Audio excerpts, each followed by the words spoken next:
Here now is part 2 of my interview with Valery Ponomarev. What a great introduction. Oh, sure, you kidding playing What's New. And ever since then, every time I play What's New, it's in my mind as I played it with that Blakey.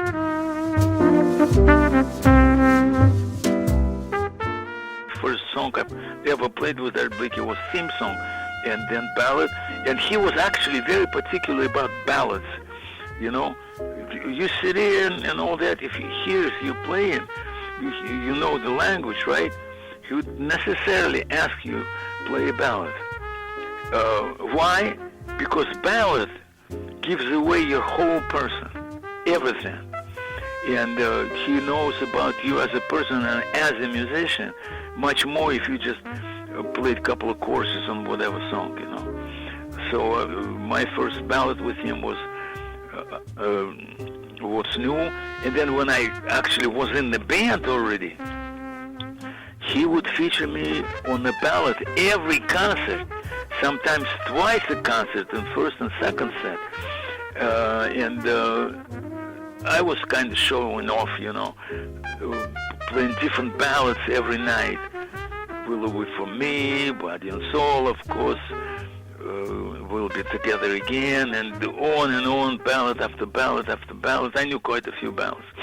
And I played them different every night. It came to an end when I played I Remember Clifford for the first time.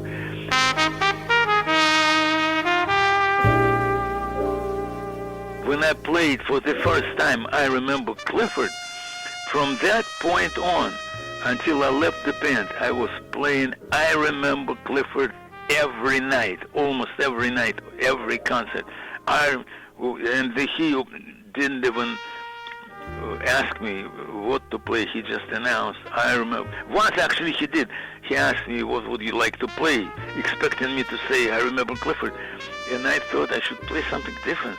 You've played in other jazz clubs and... Here with Art Blakey, we played all the clubs. Yeah. But the first one was 5 Spot. It's now defunct. What can you tell me about the Vartan Jazz Club, and especially, and Vartan, was it Tonoyan? Tonoyan, yeah, that's right. Well, what can I say? He was, of course, a great promoter of jazz. And he still is, actually, and I speak with him rather often. He now moved to Florida, and he lives there. He is no longer in New York. But that was in Denver.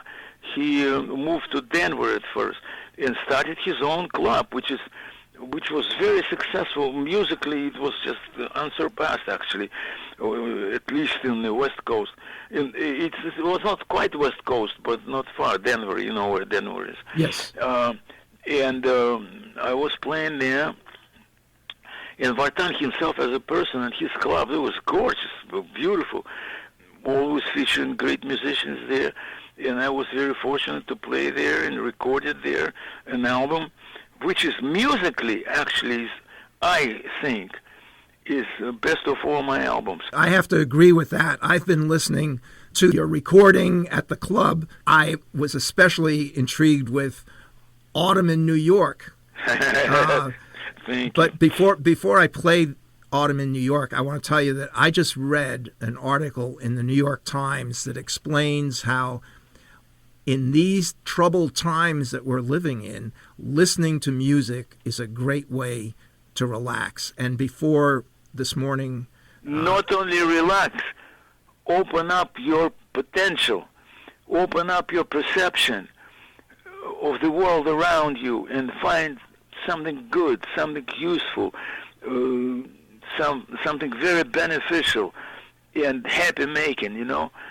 making you happy. That's what music is, you know. Anyways, you said it right, actually. What you said includes everything I added to it. Especially found it true with this cut from that album. It's called Autumn in New York. Do you want to introduce it for us? Well, it's a great tune. It's one of the most beautiful ballads ever written, and I always loved it. And it was when it was my time to play a ballad, I chose Autumn in New York. I don't remember why I didn't choose. I remember Clifford. There was some reason for it. Maybe Sid, James Sid Simmons, or maybe whoever was on the bass. Maybe he was not sure of it or something didn't give me confidence to play. I remember Clifford, because float around and search for chords on tune like that, that's something you don't want to do. It's too emotional, it's too strong, and it's too beautiful. But Autumn in New York, everybody was very confident with it, so we played Autumn in New York, which is one of my most favorite tunes anyways. So I played Autumn in New York. Well, let's take a listen to Autumn in New York.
That was Autumn in New York from the 1995 album Valery Ponomarev Live at Vartan Jazz, performed by my guest, Valery Ponomarev.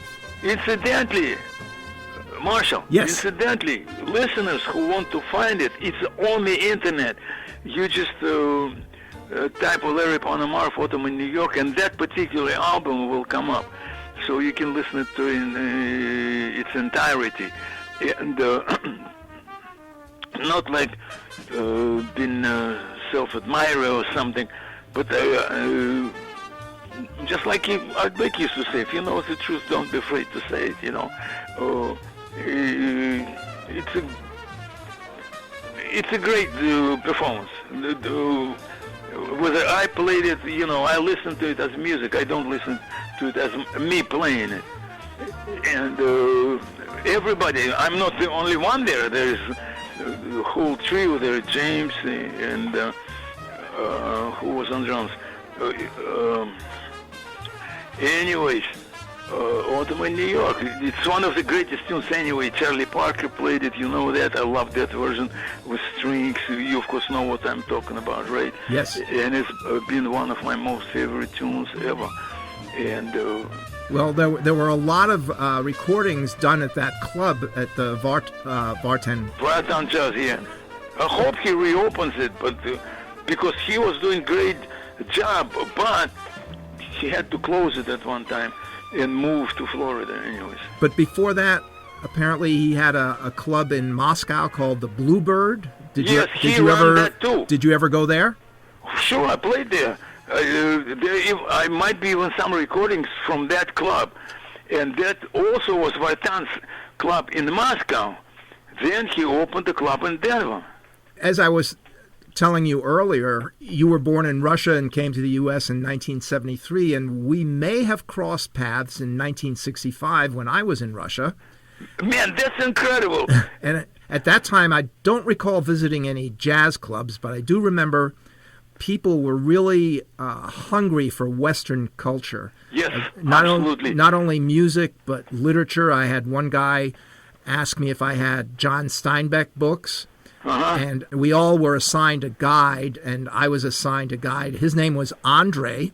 And after I left Russia, I continued having correspondence with him, and he asked me to send him a Rolling Stones album. So Which one? A Rolling Stones. album. Rolling Stones you wanted. So I sent him a Rolling Stones album, and I never heard from him again. About 2 years later, I get an envelope that I had sent him. It had been opened, resealed, and on the envelope it said, address unknown. But oh my God. What were you listening to during this time in Russia? I was already into Art Blakey. I was already into Horace Silver, and of course Clifford Brown, Lee Morgan, Freddie Hubbard, you name it.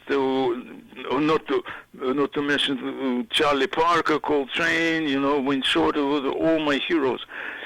Were these? Clifford Brown, I wrote transcribed and studied his solos extensively.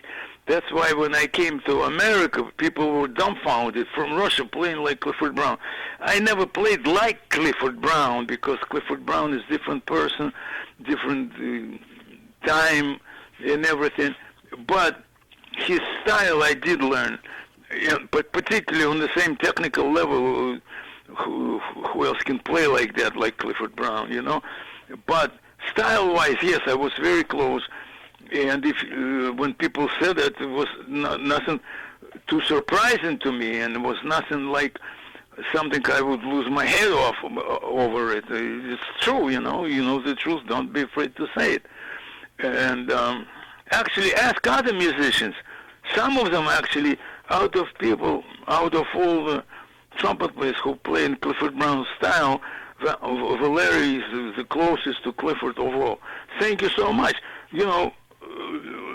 Some may say, why you say that? Well, it's truth, right? Why wouldn't I say that? Why would I be, of all people, proud of it? Or, for example, I'm a jazz messenger. It's true. I've been to Art Blakey and the Jazz Messengers for so many years, playing with him, recording with him. Incidentally, I'm on 11 albums with Art Blakey and the Jazz Messengers. And of all people, I'd be bashful admitting that I'm a jazz messenger. No, guys, come on. And people would say that. Why you like your jazz messenger? I am. Why should I be bashful about it? Why should I try to not to admit it, not to acknowledge it? That doesn't sound even right to me. Of course, I'm a jazz messenger and very proud of it. And on my shows, when I play, very often I play tunes out of Art Blakey's repertoire, and audience love it. It's coming from none other but a jazz messenger. I am. Thank you. When you were listening to your heroes in Russia, how did you have to listen to them? Were you allowed to listen to them, or did you have to hide under a cover to listen to them? No. The thing is, there was such thing as black market.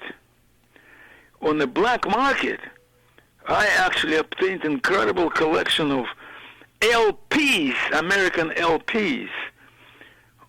Altogether, in entirety, I had 9 albums. For someone in Moscow to have 9 LPs of real American product, Jazz Messengers, was incredible. It was like a very big collection. But on tapes, recorded off the radio program led by Willis Canova. That was incredible program over Voice of America. And it was listened to all over the world, including Russia, including Soviet Union of those times. And authorities, as much as they didn't really support foreign, particularly Western, particularly American culture in Soviet Union, they couldn't do anything about it. But the black market was The very black market, dangerous. first of all. Second of all, radio. It was Short band radio. That's what I was glued to. dealing in the black market was a very deadly thing to do in Russia, wasn't it?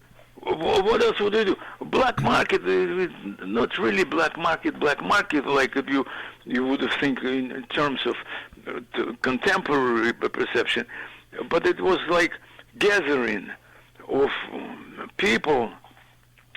Mostly, it was to the next door to the Moscow concert agency, which so obviously people who were hanging had to do with that concert agency. Most of them were musicians, and some of them they were black market. In this sense, means that somebody, against all his common sense, approached or got in contact with foreigners and asked them if they have jazz LPs. And that's how they got it, and then how they sold it, so-called black market. And that's how I got them. Also, I was recording the music of that radio show. And Willis Canova, the person who, he was actually a very famous person because of that. He known all over the world. He was playing the best music. He could have played some junk, some kind of popular nonsense or anything. No, he played the real, true, honest-to-God jazz music. Charlie Parker, Coltrane, Count Basie, Duke Ellington, Art Blakey and the Jazz Messengers, and all that. He was playing the best possible music you can find anywhere. So I was, of course, I had my tape recorder wired up to the radio and recording them. And those tapes, I left them with my full heart, like, I left them in Moscow when I moved, right, made my move.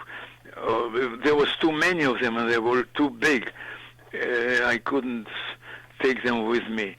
When did you first realize that not only did you like to listen to music, but you could also play music? I had a very good teacher, private teacher, who was showing me things and explaining how to approach trumpet and all that, how to create sound and to play exercises. And I was already playing in his brass band, actually, of that teacher. And then, what else? I was already kind of not even being a trumpet player. I knew I was a trumpet player. Guess what? When I was a little kid, of 6 years of age, I heard the sound of fanfare in summer camp. Oh, man, I ran towards that sound, and I bet the kid who was making those sounds, let me play, let me try that. That's another story. We can deal with it later. But anyways, by then, I already considered myself a trumpet player. It was somehow in my mind. I didn't need to ask anybody, what do I do in my life and all that. Actually, at one time, when it was time to go to college, I was thinking in the college maybe I should study mathematics. In school I was very good at mathematics. Not that I was making decision or anything, but I was thinking about it. And I still remember passing by establishment, well known in Moscow for literary or some people, and there was a band playing, and I heard them playing some quote-unquote jazz music. Man, I was amazed at it. No, I'll be a trumpet player. And that's the only time when I was like, not really making decisions. I already knew I was a musician. And if anybody asked me, I'm a trumpet player. Now imagine little redhead. I was redhead. when I was little. Red head saying, "I'm a trumpet player." So that's it. I didn't need to make any decisions. I was a trumpet player, and I still am. So your introduction to jazz was not your jazz heroes, but it was actually somebody at a camp playing fanfare over the loudspeakers. No, what loudspeakers? At those times, in boys' camp, there was no loudspeakers. So it was acoustic. There was just an open sound of fanfare given calls to go to wake up, or papa, papa, papa, papa. It has words to it, actually. My friend, it's time to get up. It's time to start the day. Papa, papa. The signals he was playing. He was not playing any jazz on fanfare. Fanfare doesn't have any valves, actually. It's just the open horn sounds. But it's just like playing without using valves on trumpet. It's the same thing. My first introduction to real jazz was on that program called Voice of America, led by Willis Canova. And the first thing I heard, guess what? Was the first thing I heard.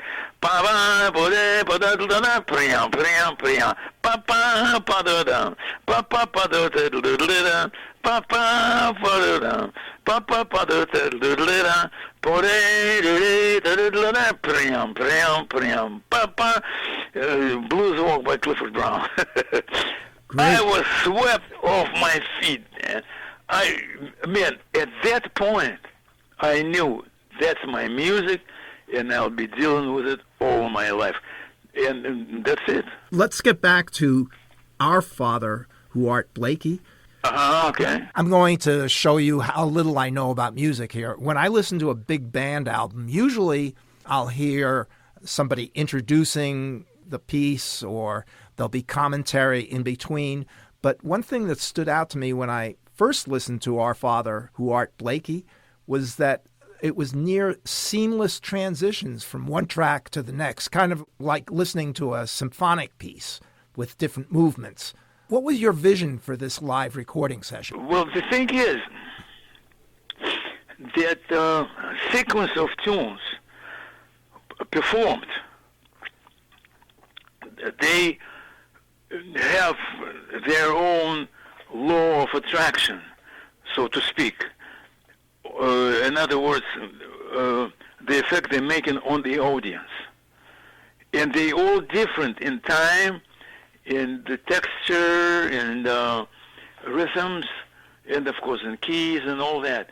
You can't play whole set.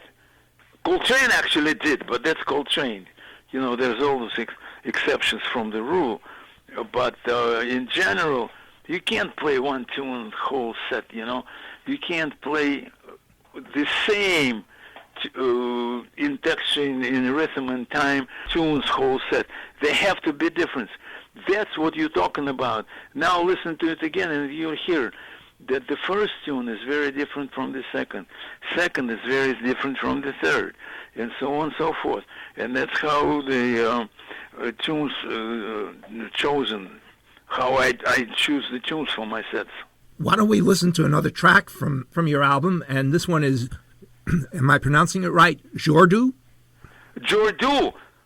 Is it my big band playing or Clifford Brown? Your big band. Okay, here we go. That's my, of course, tribute to Clifford Brown. And what's so important here, musicians may recognize it, even they may not always do. There's whole section playing Clifford Brown's solo, but it's arranged for a big band, not for solo trumpet, but for the big band. And arrangement, of course, is by yours truly. Here we go.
was Jordu, played by Valery Ponomarev, jazz big band from the album Our Father, Who Art Blakey. This album... Yeah, actually we call the whole big band Our Father, Who Art Blakey Big Band. And it features somebody you mentioned before, Benny Golson. Can you tell me more about Benny Golson? No, he's not playing on this He's one. not? No, he plays on Moaning and Blues March.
Through the years, Benny Golson became very good close friend, and also he's from another generation.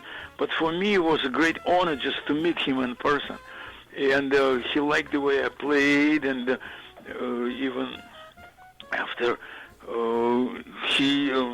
after Blakey went to another dimension, he was leading the Messengers, and I was in the band. He invited me to play in that band, and I played his tunes. Particularly, I remember Clifford. I was even in his house rehearsing. We were practicing tunes and all that, and his wife was serving us coffee or tea. I forgot.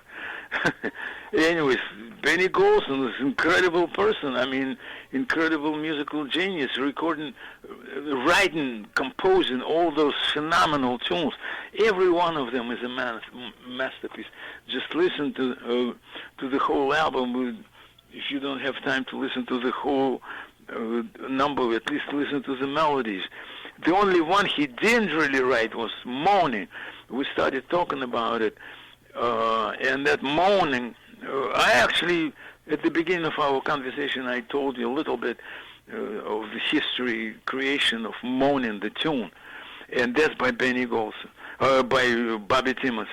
But the bridge, Benny Golson always, when he had a chance, would interfere and remind the audience that he helped Bobby Timmons to write the bridge. And if you listen to it, you say, oh yeah, sure, it's Art Blakey, it's Benny Golson's writing. Hold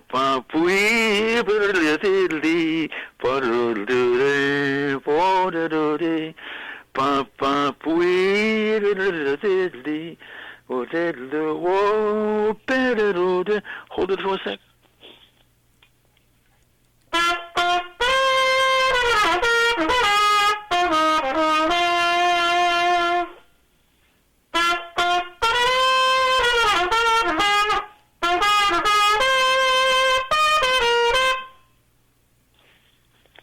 Excellent. Excellent. Well, it's my tune. Sometimes, very rarely, but people may ask you, like last time, yesterday, for example, we were talking about the repertoire, and Joy Spring. Well, you know Joy Spring? Are you kidding? I wrote it. It's not lying. It's just to people who know what I'm talking about. I played it so many times with Max Roach. In Max Roach, dedication to Clifford Brown, and the same was moaning. Sometimes people do ask me if I know moaning. Do I know moaning? Are you kidding? I wrote it in terms that I played it every concert almost. We played moaning, and that was for almost 4 years, maybe even more. When you just picked up your trumpet, I just have a question. Does your trumpet have a name? It's a blessing. My trumpet is called Blessing Super Artist. It's exactly called. It's exact model Clifford Brown used to play. Or very similar year. In October of 2006, your trumpet almost sidelined your career. Apparently, you had an incident that was reported in the New York Times where you were in the airport and something happened at check-in. What happened was this. It's just something too stupid, French people, as great people as everybody, like all peoples in the world, But police in the airport, I'm not ashamed to say that, acted so stupid. They detained my case, instrument, which I always take with me on the plane. I never put instrument in the luggage compartment. It's just very risky. It could be smashed or stolen, as a matter of fact, but smashed most likely. And so I always have it with me. Besides, it's not a big case anyways. They didn't allow me to have it on the plane with me. And I was holding it to it out of instinct. I was not letting them grab the horn. 5 big policemen, and for French it's very rare. French actually very often short people, but these policemen, they were much taller than me. They're like big guys. They tried to rip the horn out of my hands. They couldn't. They couldn't believe it. I was a short person, and my hand just was stuck over the handle. They couldn't rip it off. And then one of the policemen grabbed my hand with his 2 hands and pulled it behind my back, and deliberately, on purpose, broke all the bone in my left hand. So I ended up in hospital. And then they opened the case, and saw trumpet in there. Now, what else can you say? Sometimes the police is. I don't even know how to explain it right to you. Police is also, it's hard work, obviously, but making such a mistake, grab the case from musical instrument and not to allow it on the plane. I always, except for that day, I always have trumpet with me on the plane. Nobody ever complains. Nobody ever puts it under question, should it be with me or not. It's a musical instrument. Anyways, that's what happened. And I still have a big scar on my left hand. So fortunately, it did not end your career. And your career is really varied. Not only are you a musician, not only are you an author, but apparently you're also teaching. Can you tell me a little bit about your teaching? Yes, it's actually something very interesting. When I realized I'd be a musician, music, trumpet will stay with me to the end of my life. When I knew that, I never considered myself as a teacher. I never prepared for teaching career, which is actually requires different knowledge and studying and all that. But at one time, I was offered to teach there, and I started steady teaching. Right now, I'm steady teaching at NJPAC. NJPAC is the New Jersey Performing Arts Center, and the program called is Jazz for Teens, GFT, Jazz for Teens. So all the students there in early age, but they sometimes such talented kids. And what else? You learn. You know what? I still hear my mother saying, he'll be always learning. Talking about me, right? You always learn. You're in life. There's always new situation, new comprehension, new situation, new times. There's always something new. You have to be always learning. And that's one thing I teach my son. When he was little, now he teaches his children. There's in life something is always there, which is change. Life changes, and situation around you changes, and you always learn. And that's it. What else can I say? I'm going to have to make this a two-part show because we've really talked too long. Talked a lot. But I do have one last question. Do you have time for one last question? Sure, go ahead. Okay. I've been doing podcasts for quite a while, but I started doing the interviews in a studio that I built in my closet during COVID. And I decided that the first show I would do would be a show that I did for a radio station where I interviewed John Krasnow, and he was a member of the group called Ululation.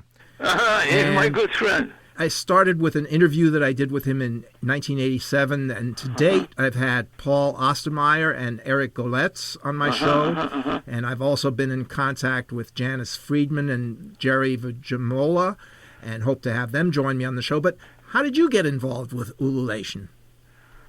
He called me up sometimes, and he invited me to play with him, and I enjoyed it very much. He came out with one album, that was Ululation, and then he had a second album, which was never produced as an album, but hopefully it may still get produced. It was Ululation 2, which you were also on. Who else is on the album? On the first album, it's Jeff Hittman on alto sax. Sure. Jerry Vajamola on tenor sax. Vajamola on another tenor, yeah. John Lee Krasnow, he was on baritone sax. Janice Friedman was on piano. Bill Patton was on bass. Yoshitaka Uematsu was on drums. On the second album, Eric Goletz, Bill Patton, Ron Vincent. The first album was engineered by Mario. So I'm trying my best to find all these people. Whether I will or not, I don't know. First album. Yeah. With Jeff Hittman and John Krasnow also, of course. And who was another tenor? Well, there was Bill Patton, Janice Friedman, Paul Ostermeyer, Eric Goletz, and I think that's it. On the first. The first one, Jeff Hittman, Jerry Vajamola, John Krasnow. Jerry Vajamola. Yeah. Incredible tenor player. So was Jeff Hittman. Where Jerry Vajamola right now, I don't know. I lost touch with him when he moved to Boston. But last time I was in Boston, I didn't see him. I don't know. Maybe he moved somewhere else. Well, he called me shortly after I got in contact with you. What, this time? Yes. Oh, so he's still in Boston? I don't know where he is. I'm going to have to get back to him and see if he wants to do an interview. Best wishes, my best regards. He's an incredible tenor player. And it's one of those mysteries why sometimes absolutely phenomenal talents, they don't get enough promotion and all that. And he had to move to Boston. Anyways, over there, I think he was teaching at a school or something. So was Jeff Hittman, but Jeff Hittman, I don't know what was wrong there, but he died very young. Where can our listeners find out how to get your music, read your books, or even get lessons from you? They can always find me on the Facebook, me personally. My music is just type my name, and it is there, on the internet. So nowadays, you see, when I was studying music, to find something you wanted to hear, unless Willis Cannavale was playing it, it was actually next to impossible.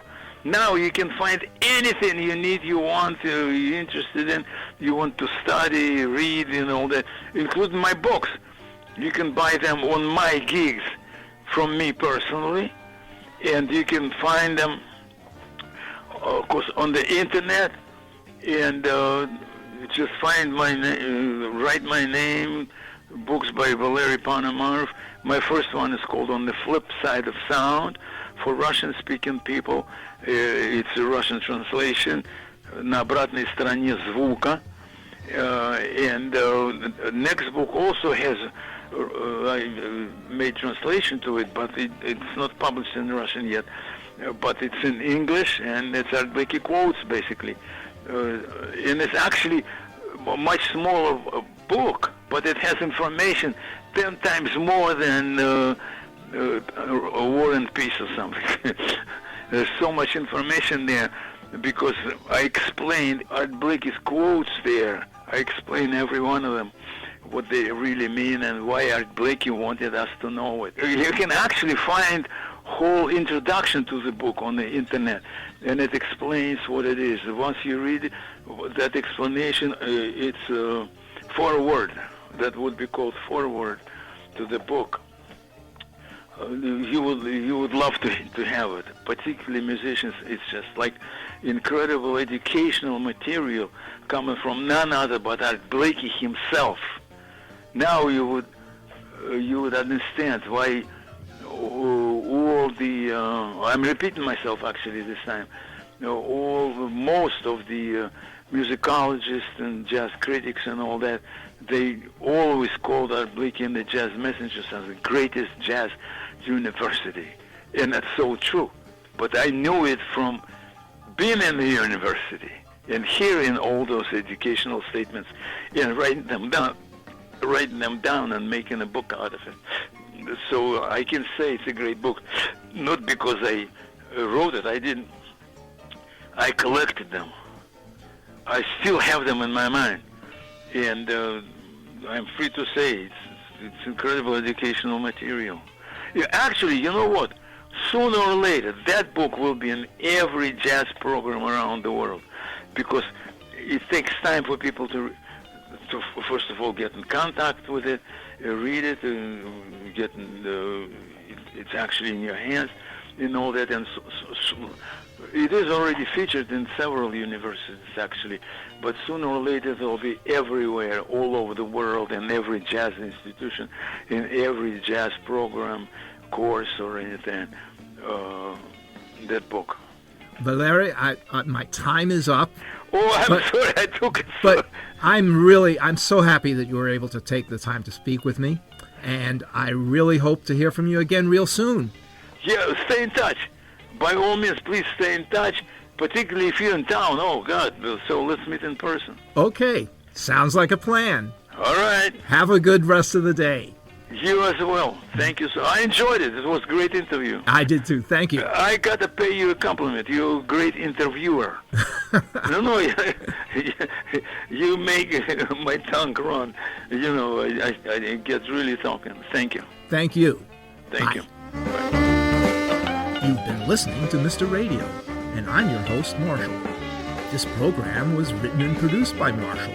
Our theme music was played by Ululation, featuring Valery Ponomarev on trumpet. Mr. Radio is available wherever you get your podcasts, including iTunes and Spotify. Subscribe to our podcast and leave us a review. And don't forget to tune in next week for another episode of Mr. Radio.